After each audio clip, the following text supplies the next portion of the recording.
Oke, Assalamualaikum warahmatullahi wabarakatuh. Selamat siang. Eh, Selamat menikmati video berikutnya. Ini adalah materi minggu kedua dari mata kuliah Sistem Informasi. Judulnya adalah Sistem Informasi dalam Organisasi.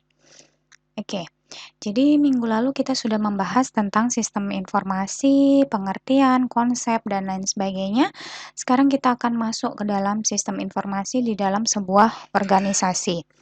Nah, jadi kalian sudah mengetahui sebelumnya bahwa di sini ada what a system. What a system, kalian sudah tahu bahwa sistem itu terdiri dari lingkungan sistem atau boundary system. Di situ ada input, terus ada proses, dan di sana dikontrol oleh manajemen, dan ada output. Mungkin kemarin yang kalian lihat itu ada input, proses, dan output dibantu oleh database ya.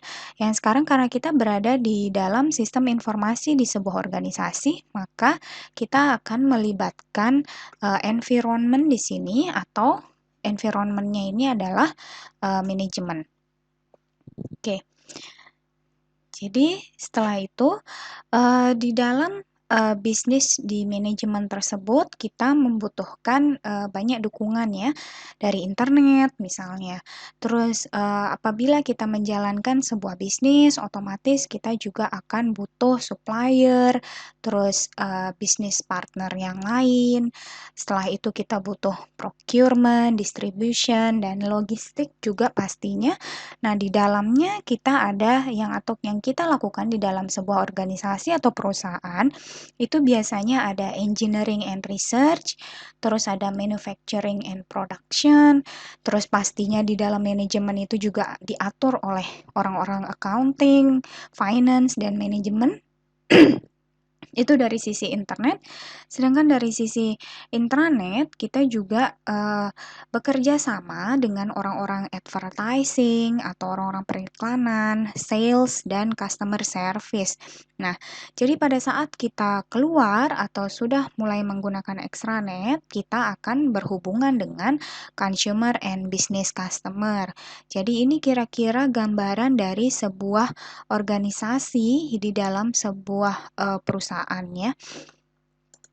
Oke, kita lihat selanjutnya di sini dari information system itu atau sistem informasi yang ada di dalam sebuah organisasi atau perusahaan, kita akan lihat kita saling berhubungan ya, baik itu oleh front office system atau yang ada di back office ya. Jadi di front office pastinya namanya di depan itu pasti ada customer. Siapa yang menghadapi customer itu SI yang menghadapi biasanya disebut dengan CRM atau Electronic Commerce atau Customer Relationship Management. Nah, setelah itu di dalamnya ada ERP atau Enterprise Resource Planning. Nah, di dalam ERP ada Marketing Information System, terus ada Sales Information System, ada Customer Management Information System. Nah, nanti penjelasan tentang ERP akan kita jelaskan di slide berikutnya ya. Nah, terus untuk manajemen information and decision support system ini juga berada di tengah-tengah ya. Dia ini yang menghubungkan antara front office dengan back office. Nah, di dalam back office ini ada ERP ya. ERP ini adalah Enterprise Resource Planning. Di dalamnya ada Human Resource Information System atau ini biasanya ada di HRD ya, ada di orang-orang SDM. Terus Financial Information System, ini biasanya orang-orang accounting. Terus Manufacturing Information System, orang-orang produksi. Inventory Information System atau berhubungan dengan gudang biasanya. Nah, setelah itu biasanya di dalam back office itu ada e-commerce juga dan ada SCM atau supply chain system yang membantu ya. Membantu untuk apa? Untuk berhubungan dengan supplier ya. Jadi back office itu dia berhubungan dengan supplier, sedangkan di front office dia berhubungan dengan customer ya. Jadi ini bisa kalian lihat dari Federation Information System yang ada di sini, kalian bisa lihat bahwa inilah keterhubungannya atau inilah yang ada di dalam sebuah organisasi ya. Sistem informasi yang ada di organisasi diantaranya di sini ada CRM, ada ERP, ada SCM ya. Nanti penjelasannya akan kita jelaskan lebih lanjut. Oke, selanjutnya ini information system application ya. Jadi di sini ini yang ada biasanya di dalam sistem informasi. Saya tidak akan menjelaskan lebih lanjut, nanti akan kita pelajari pada minggu keempat. Oke. Selanjutnya, fokus untuk sistem informasi. Fokusnya yang pertama pastinya kita harus mempunyai knowledge ya, knowledge atau pengetahuan di sini itu di mana bahan baku yang digunakan untuk membuat informasi yang berguna. Ya, jadi apa saja yang kita gunakan ya untuk untuk membuat sebuah informasi itu diperoleh dari knowledge. Terus proses, ya proses itu berarti kegiatan yang kita lakukan untuk melaksanakan misi bisnis. Setelah itu communication, ini bagaimana antar muka sistem dengan pengguna dan sistem informasi lainnya. Ya, jadi antar muka ini sangat berguna ya. Jadi kalian kan akan mempelajarinya di IMK. Ya, jadi ini berhubungan dengan user interface. Ya, ini ada di komunikasi. Oke. Selanjutnya contoh TI dan SI di sini agak kita bedakan, di mana TI atau teknologi informasi ya, atau kita tidak sebut teknik informatika ya, kita sebut teknologi informasi atau information technology. Ini contoh TI biasanya lebih ke arah hardware, software, dan consumer device di sini. Terus yang contoh SI berarti yang berhubungan dengan informasi sistem. Contohnya ada di file system, database, email server, client, ya. Terus ada e-commerce, ada SAP atau ERP. Apa SAP ERP nanti kan kita jelaskan. Oke, di dalam manajemen, di dalam organisasi otomatis pasti ada sistem informasi manajemen. Ini sangat berguna untuk manajemen yang besar ya, pastinya membutuhkan ini. Salah satu contohnya mungkin bisa kalian dapatkan di rumah sakit biasanya. Jadi SIM ini atau Sistem Informasi Manajemen ini studi sistem informasi yang fokus pada penggunaan informasi untuk manajemen dan bisnis. Jadi pendekatannya itu bisa teknis, lingkungan, atau sosio-teknikal. Pentingnya SI ini sudah kita bahas di minggu lalu. Jadi biasanya kita membutuhkan SI untuk mempertahankan atau mengembangkan suatu organisasi ya. Jadi kita butuh SI supaya kita bisa networking kita lebih luas. Jadi kita membutuhkan internet pastinya. Terus produk dan layanan baru kita juga mudah untuk dikenal masyarakat. Terus meningkatkan pekerjaan dan alur kerja dari sisi efisiensi pasti, terus dari sisi biaya dan etika serta isu sosialnya. Oke, jadi pentingnya SI itu sendiri, kita bisa mengantisipasi perubahan karena sekarang ada ekonomi global ya. Jadi semua apalagi sedang pandemi, semua menggunakan internet. Maka paling tidak kita harus menyisipkan internet untuk bisa mempertahankan perusahaan atau manajemen yang kita punya. Terus masyarakat berbasis pengetahuan atau informasi. Jadi sekarang perubahan untuk masyarakat tersebut sudah sangat cepat ya. Semua didapat dari internet. Jadi sekarang sudah ada netizen istilahnya. Jadi itu juga sangat penting ya. Jadi pentingnya SI itu salah satunya di situ. Selanjutnya adalah business enterprise. Jadi SI ini sangat mendukung bisnis sudah pasti ya. Terus setelah itu untuk perubahan teknologi pastinya. Teknologi sekarang setiap hari pasti selalu ada perubahan ya. Jadi atau perubahannya dia nggak tiap hari mungkin tapi dikatakan cepat. Oke, kita lihat dari pengelola sistem informasi, kalau di dalam organisasi kita mulai dari yang di bawah ya. Yang di bawah di sini dari operator misalnya, terus ke low management, ke middle management, dan ke top management. Jadi di sisi operator atau di paling bawah ya, level paling bawah biasanya dia akan berhubungan dengan customer. Nah, dia ini ada pemrosesan transaksi dan respon permintaan. Terus di low management, perencanaan dan pengawasan. Terus pengambilan keputusan juga ada di low management, di middle juga pasti ada pengambilan keputusan. Di sini ada perencanaan taktis. Dan di top management ini adalah perencanaan strategis untuk kedepannya. Jadi kebijakan dan pengambilan keputusan ada di top management. Jadi ini yang lain yang bisa kita lihat gambar yang lain. Jadi misalnya dari level operasional tadi yang paling tinggi adalah manajer operasional, terus level pengetahuan itu ada pengetahuan dan data pekerjaan, level manajemen itu ada manajer ya, manajer menengah, terus level strategis itu ada manajer senior. Nah, jadi kita lihat SI pada level organisasi itu tadi kita mulai dari bawah ya, misalnya ada level operasional. Level operasional ini aktivitas dasar dan transaksi rutin. Terus akurasi dan terkinian data atau kekinian datanya. Jadi di level operasional biasanya lebih terhubung dengan customer.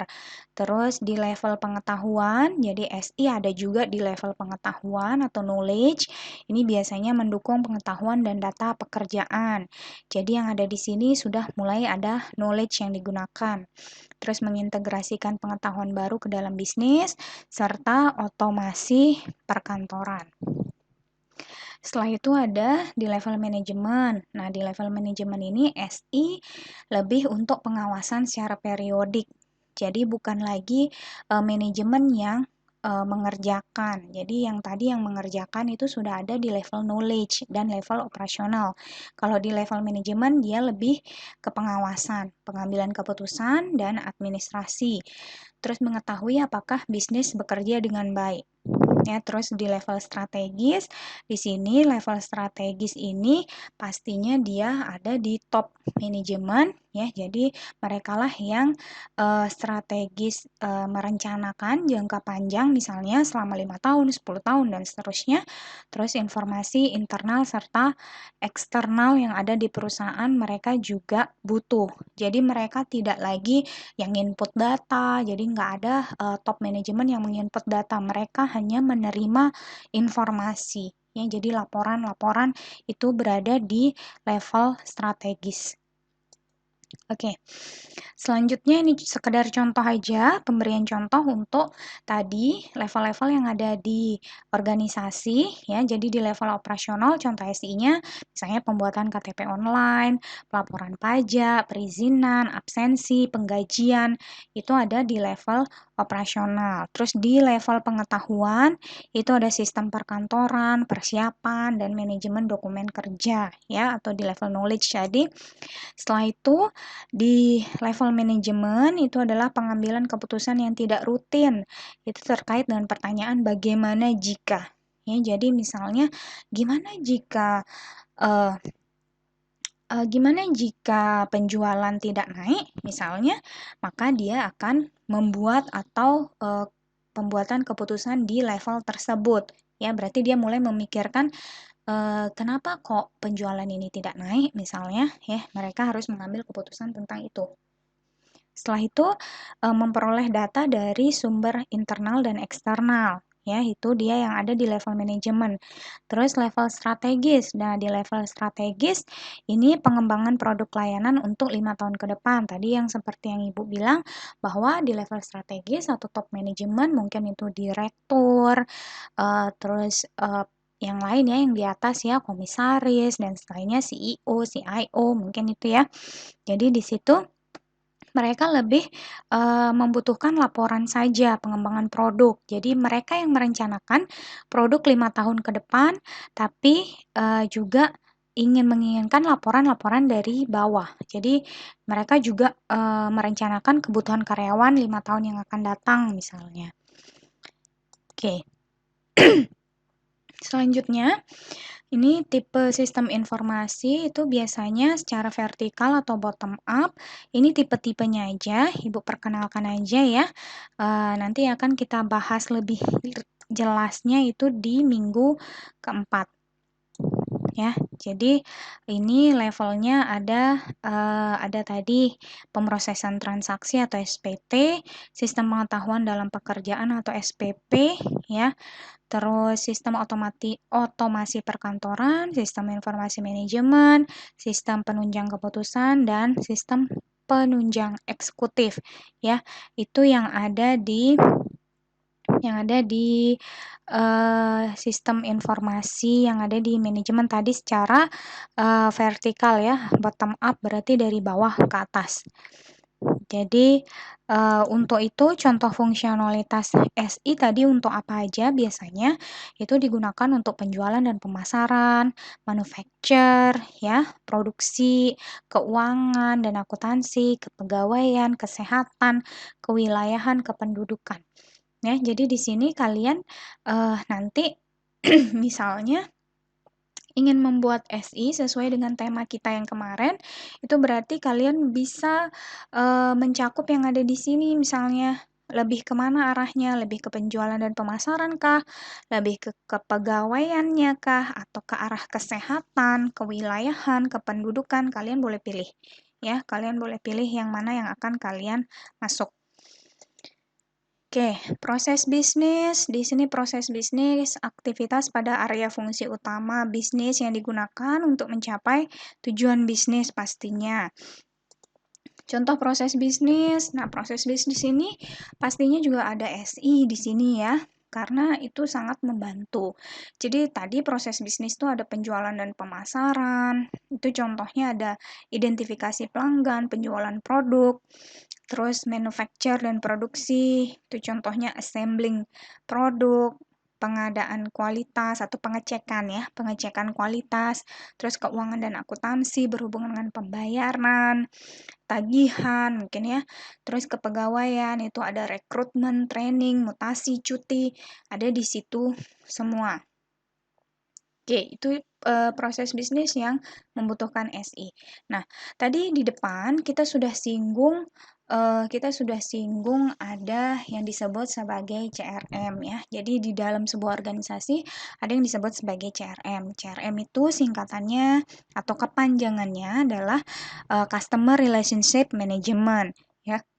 Customer Relationship Management di sini ini adalah koordinasi semua proses bisnis yang terkait dengan pelanggan, sesuai dengan namanya ya. Jadi ada Customer Relationship Management. Jadi yang kita inginkan adalah gimana hubungan kita dengan pelanggan terjalin dengan baik ya di dalam atau kita buatkan sebuah aplikasi yang disebut sebagai CRM. Nah, pelanggan merupakan aset jangka panjang. Kenapa? Karena pelanggan itu satu, sumber pendapatan. Kedua, dia hubungan baik dengan pelanggan memberikan pendapatan jangka panjang yang lebih baik. Ya, ada benarnya juga ya. Kalau misalnya kita melayani pelanggan dengan baik, maka pelanggan pasti akan balik lagi ke perusahaan atau ke manajemen kita membeli produk lagi kalau kita memberikan mereka customer relationship management yang baik ya. Itu. Jadi contohnya di sini ada beberapa aplikasi yang terhubung dengan CRM. Ada SAP, ada Goldmine, dan ada Avaya ya. Jadi Goldmine ini juga sebuah aplikasi dari perusahaan yang berbasis teknologi informasi, memang dia terkenal di dalam CRM. Avaya juga sama ya. Jadi ada yang SAP ini yang Ibu pakai karena dia lebih terkenal mungkin ya. Jadi ini contoh aja. Contoh salah satu CRM aplikasinya adalah ada SAP. SAP itu adalah System Application and Product in Data Processing. Jadi software yang berbasis ERP ya, ERP atau CRM. Jadi SAP ini dia mencakup semua ya. Dia bisa CRM, bisa ERP ya.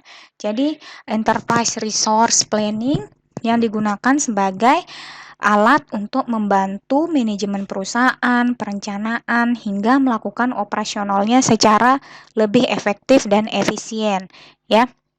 Jadi di dalam SAP ya, di dalam SAP itu mendukung multi tugas tingkat tinggi untuk mendukung kegiatan operasional perusahaan ya. Jadi kemampuan tersebut digunakan SAP tersendiri tersusun dari banyak modul untuk menjalankan semua fungsinya secara otomatis dan terintegrasi. Berikut adalah modul-modul yang menyusun SAP. Oke, jadi ini contoh tadi yang SAP ya. Jadi SAP tersebut modul-modulnya diantaranya adalah yang pertama adalah Sales and Distribution. Jadi SAP ini memang digunakan untuk mengetahui sales and distribution. Jadi kegunaannya di sini meningkatkan efisiensi dalam pengurusan kegiatan operasional yang berkaitan dengan pengelolaan customer order seperti proses sales, shipping, dan billing ya. Selain sales and distribution, itu juga ada material management. Jadi modul ini membantu proses pembelian atau procurement serta pengelolaan inventaris. Terus ada production planning. Jadi production planning di sini untuk perencanaan kegiatan produksi serta mengontrol aktivitasnya. Ada financial accounting, jadi yang berhubungan dengan accounting pastinya ya, standar accounting cash management, general ledger, account payable, dan lain sebagainya.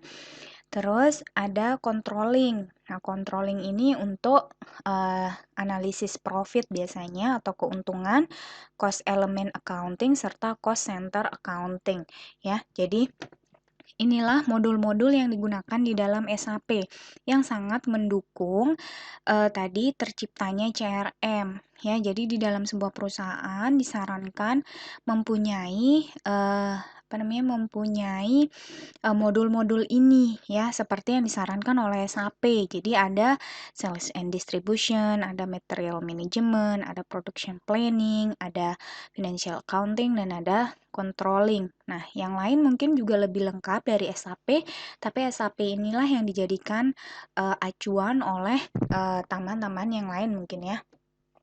Oke, selanjutnya ada SCM ya. SCM tadi kalau CRM kan Customer Relationship Management. Nah, SCM ini adalah Supply Chain Management. Jadi kalau yang tadi berhubungan dengan customer, ini lebih berhubungan dengan penyuplai atau distributor ya. Jadi di sini koordinasi semua bisnis proses yang terkait dengan proses pembelian, pembuatan, dan pemindahan produk.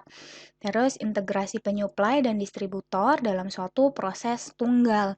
Jadi di sini sekiranya kita pakai SCM ini, kita dapat mengurangi waktu dan usaha serta biaya inventory. Terus ada yang disebut product on demand, jadi supplier dapat mengirim produk langsung ke pelanggan. Contohnya SCM ini salah satunya juga SAP ya. SAP juga bisa untuk SCM. Ada CSC. CSC ini juga adalah Computer Science Corporation, itu sama aja, dia juga bekerja atau bergerak industri yang di teknologi informasi. Yang salah satu contoh yang lain yang populer adalah PeopleSoft ini ya. Jadi sekali lagi SCM ini digunakan untuk untuk mempermudah kita berhubungan dengan supplier atau distributor ya. Jadi SI yang ke arah situ arahnya ya. Jadi kalau tadi yang SI lebih ke arah pemanfaatan dengan customer, berarti itu disebut dengan CRM. Nah, tapi kalau ada SI yang lebih arahnya ke supplier atau distributor, itu disebut dengan SCM. Oke, tadi yang sudah Ibu sebutkan bahwa ada salah satu contoh aplikasi PeopleSoft namanya yang mendukung SCM ini. Jadi PeopleSoft ini adalah pengembang aplikasi software untuk manajemen SDM dan accounting. Jadi awalnya dia itu ya, seiring dengan perkembangannya, dia memberikan solusi terhadap penerapan SI pada kliennya. Jadi ini perusahaan ini didirikan tahun 1987 sehingga dia lama-lama dia meningkatkan lingkup produknya itu untuk ke setiap aspek unit bisnis. Jadi enggak cuma di SDM dan accounting aja ya. Jadi PeopleSoft Inc. ini adalah perusahaan yang menyediakan satu Ini ada yang disebut HRMS atau Human Resource Management System, atau bahasa Indonesianya Sistem Manajemen Sumber Daya Manusia. Terus dia juga menyediakan CRM ya, PeopleSoft juga bisa ya, tapi lebih ke arah ERP ya, lebih arahnya ke sana. Jadi lebih ke arah manufaktur, keuangan, manajemen kinerja perusahaan, solusi perangkat lunak ya. Solusi perangkat lunaknya ini salah satu contohnya adalah administrasi mahasiswa untuk perusahaan besar, baik itu di pemerintahan atau di organisasi. Ya, jadi PeopleSoft ini adalah perusahaan independen hingga akuisisi ya. Jadi PeopleSoft ini awalnya dia perusahaan independen. Setelah itu lama-lama dia diakuisisi oleh Oracle ya, Oracle Corporation tahun 2005.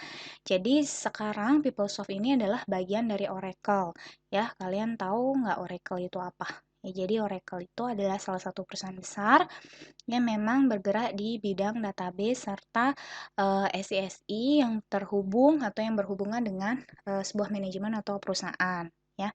Jadi desain produk PeopleSoft ini selain dia tadi yang dia disebutkan ada modul-modul itu, dia juga bergerak di bidang aplikasi dan pengembangan platform. Oke, itu tadi sudah kita bahas CRM dan SCM. Satu lagi ada sistem enterprise ya. Jadi sistem enterprise ini adalah gabungan dari CRM dan SCM. Setelah itu menjalankan bagaimana proses bisnis dapat dijalankan dengan baik oleh suatu SI yang terintegrasi. Jadi ES atau enterprise system atau sistem enterprise, SI pada organisasi yang mengintegrasikan kunci proses bisnis untuk memfasilitasi aliran informasi. Jadi, sebenarnya ES ini atau gabungan antara CRM dan SCM ini kita akan lebih kenal dengan eh, kita sebut dia sebagai ERP atau Enterprise Resource Planning ya. Jadi dia mengintegrasikan 6 tipe SI, itu meningkatkan 6 tipe SI tadi yang sudah kita sebutkan di depannya, yang dari level operasional sampai level top management. Nah, jadi di sini dia meningkatkan ketersediaan informasi dan menghilangkan duplikasi dan kesalahan yang terkait, ya. Terus meningkatkan efisiensi dan pengurangan biaya pastinya. Oke, jadi ERP ini menyediakan informasi tunggal untuk satu kesatuan koordinasi organisasi dari proses kunci bisnis di suatu perusahaan. Ya, jadi ERP ini dianggap sebagai integrasi antara SCM dengan CRM tadi. Ya, jadi dia sudah ada semuanya di dalam satu ERP. Jadi tersedianya data lengkap dan terintegrasi untuk unit fabrikasi, akuntansi, SDM, penjualan dan keuangan. Jadi dia memudahkan manajemen perusahaan untuk melakukan perencanaan terhadap semua sumber daya dengan cepat dan akurat. Ya, jadi tadi kan kita sudah lihat keunggulannya atau kita lihat apa sih yang dimaksud dengan CRM, apa yang dimaksud dengan SCM. Ternyata ada satu modul atau satu SI yang bisa menggabungkan dua hal tersebut, itu adalah Enterprise Resource Planning. Jadi, modul-modul ERP pasti di sini lebih lengkap atau gabungan dua yang tadi ya. Jadi, ada modul operasional, ini contohnya ada General Logistik, Sales and Distribution, Material Management, Logistik, Quality Management, Plan Maintenance, sampai Environment Management. Itu dari sisi operasional. Nah, kita bisa lihat dia juga dari sisi finansial dan akuntansi. Itu ada General Accounting, Final Accounting, sampai Enterprise Controlling. Terus ada modal sumber daya manusia juga ya, atau modul sumber daya manusia. Jadi di situ ada personal management, personal time management, payroll atau berhubungan dengan gaji ya, training, terus organizational management, ada travel management ya. Jadi seperti yang kita lihat tadi modul ERP dia lebih banyak dibanding SCM dan CRM. Maka dari itu kita bisa kalau kepengen membuat sebuah SI untuk organisasi yang sifatnya adalah terintegrasi, berarti itu kita sebut sebagai ERP, bukan lagi sebagai CRM maupun SCM. Ya, kecuali kalian ingin membuatnya terbagi dua, SCM sendiri dan CRM sendiri. Oke, ini skema integrasi sistem ERP ya, banyak ya. Jadi seperti yang kalian lihat di sini, dia sudah terintegrasi otomatis berarti dia lebih lengkap ya. Kalian bisa lihat di sini. Kalian mungkin akan nanti pada saat mungkin sudah masuk di dalam sebuah perusahaan, ini mungkin bisa membantu kalian untuk lebih mengenal ERP ya. Maksudnya jadi ada core application, ada supply chain execution, ada manufacturing-nya ya. Jadi inilah skema integrasi sistem ERP ya. Kita lihat inilah semua ini sebanyak ini modulnya akan membuat satu ERP. Oke. Arsitekturnya berarti dia juga akan saling terhubung karena tadi yang kita sebutkan adalah terintegrasi, berarti dia akan bisa menghubungkan banyak cabang ke dalam satu cabang utama ya. Tuh. Jadi keunggulannya apa sih SE Enterprise Resource Planning ini atau kita sebut ERP tadi? Ini yang pertama adalah integrasi data keuangan sehingga top manajemen bisa melihat dan mengontrol kinerja keuangan perusahaan dengan baik ya. Jadi seperti yang kita ketahui tadi top manajemen itu memang yang diinginkan adalah lebih ke laporan ya. Jadi dengan adanya integrasi, jadi dengan mudah itu yang ada di atas sana atau yang ada di cabang utama misalnya yang ada di Jakarta gitu, dia bisa melihat keadaan keuangan di semua cabang yang ada di seluruh Indonesia misalnya ya. Terus yang kedua, ada standarisasi proses operasi sehingga terjadi peningkatan produktivitas, penurunan inefisiensi dan peningkatan kualitas produk. Ya, jadi di sini standarisasi semua udah ada ya. Jadi tidak perlu melakukan hal-hal yang tidak diinginkan lagi atau yang masih berantakan, semua sudah terstandarisasi. Jadi baik dari proses operasi, yang ketiga juga gitu. Standarisasi data dan operasi juga, jadi pelaporannya semua bersifat seragam. Jadi format laporan semua ada di SI itu kan ya, jadi dia tinggal ngisi dan tinggal ngeprint ya, atau dia tinggal mengirimkan ke atasan.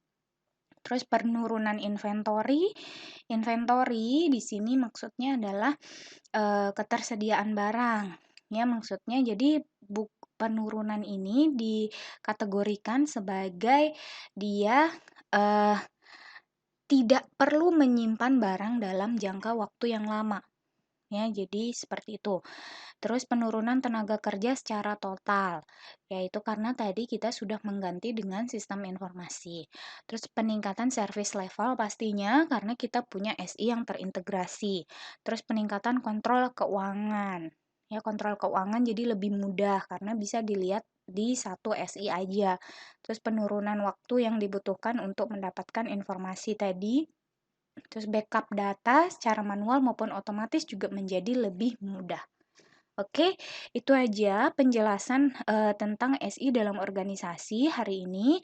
Kita lanjutkan lagi untuk diskusi, besok kita lanjutkan di kelas. Terima kasih. Assalamualaikum warahmatullahi wabarakatuh. Selamat siang.